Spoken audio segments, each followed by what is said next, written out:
How's your karma? You got good karma? You got bad karma? Getting instant karma? Did your karma run over your dog? Ma?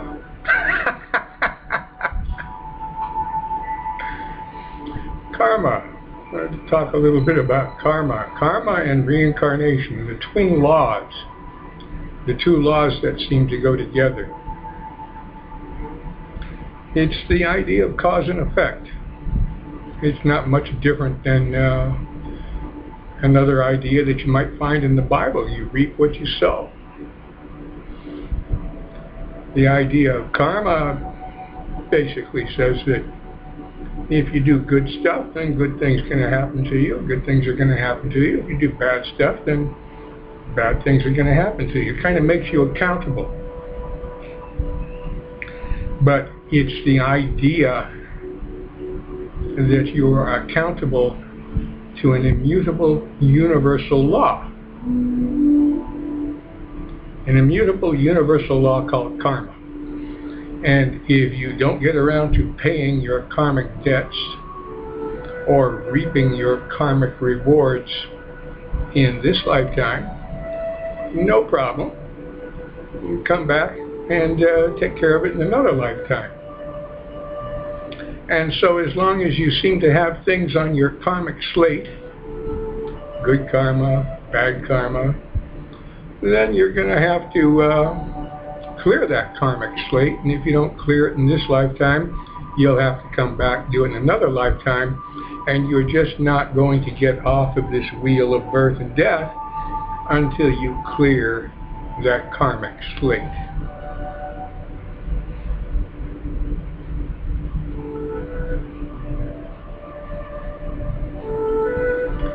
Now I'd like to look at another idea.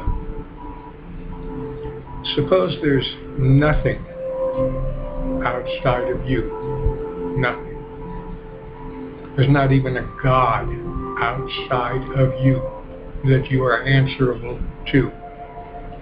There is no immutable, universal law called karma outside of you that you are answerable to. Let's look at the idea that it's just you and that you are doing this to yourself.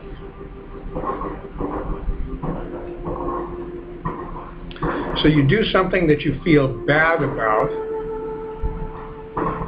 and you feel guilty about it. I'm teaching that your mind is all-powerful all of the time, and that you are always and only experiencing the results of your mind. That's where you find what's really going on in terms of cause and effect, in terms of what you seem to be experiencing. So you do something that you feel guilty about.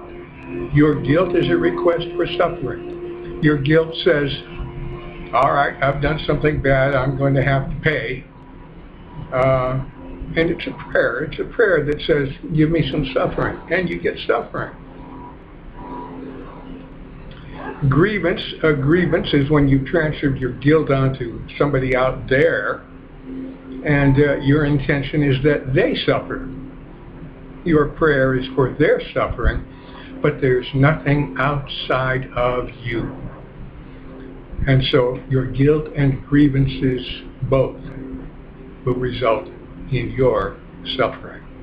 Your bad karma is nothing more than guilt and grievances.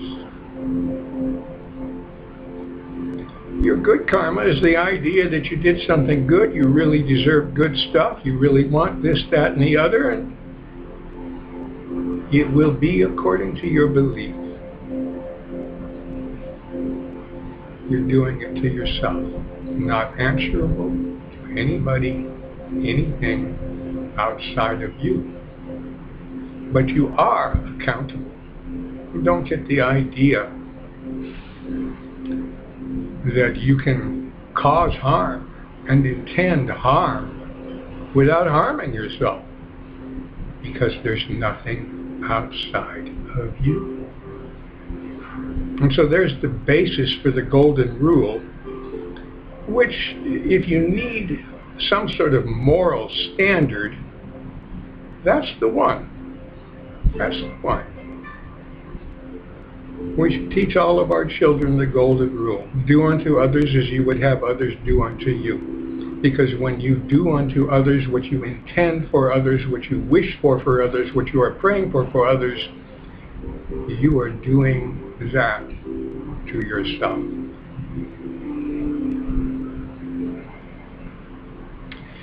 So you want to clear the karmic slate? You want to not suffer? Here's a one-fold path for the avoidance of suffering.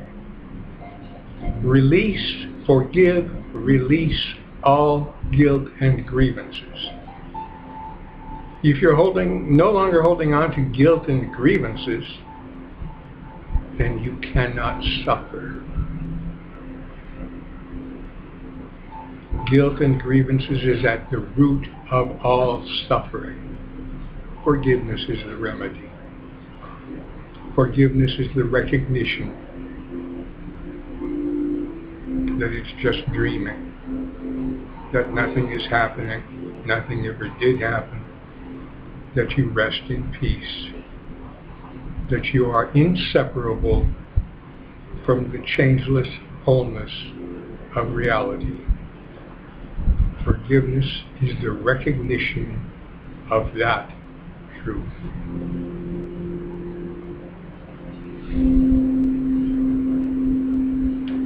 So, you have to clear the karmic slate, or you have to forgive in order to be released and to get off of this wheel of birth and death, to finally escape this nonsense of separation, pain, and suffering and death.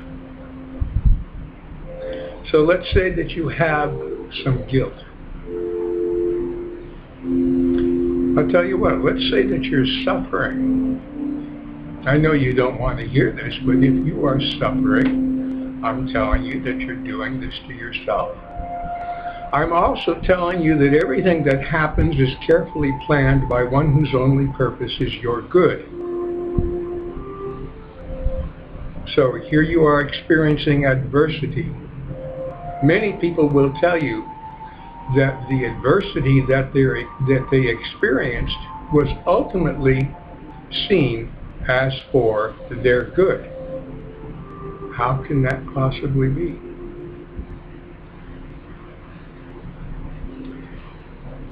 That baggage of guilt that you're carrying around is weighting you down, and it is covering up your light. It is for your good that you get rid of that baggage of guilt. I'm telling you that the easy way is to simply release it, to simply forgive it, to simply recognize that nothing ever occurred that you need feel guilty about. Suppose you can't do that. Suppose you can't even find within you a little willingness to do that. Then paying the karmic debt, experiencing adversity, doing your 40 years in the salt mines might be the best way. Might be the only way that you have allowed for the release of that baggage of guilt that you've been carrying around.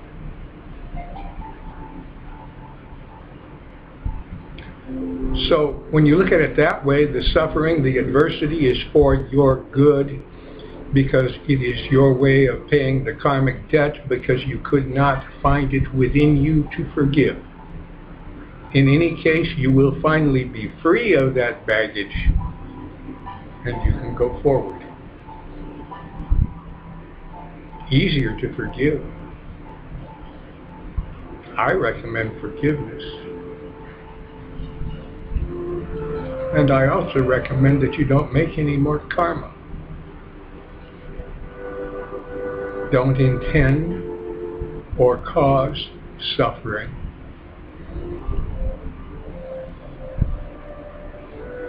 Recognize that you are not separate from reality. Recognize that there is nothing of value in this world, and want only the peace of God.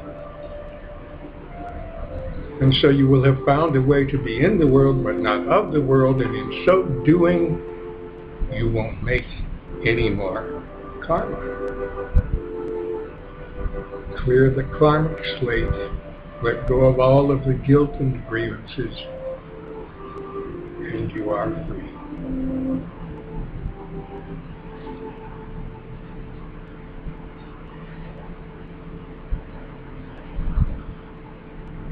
And you are free. Blessed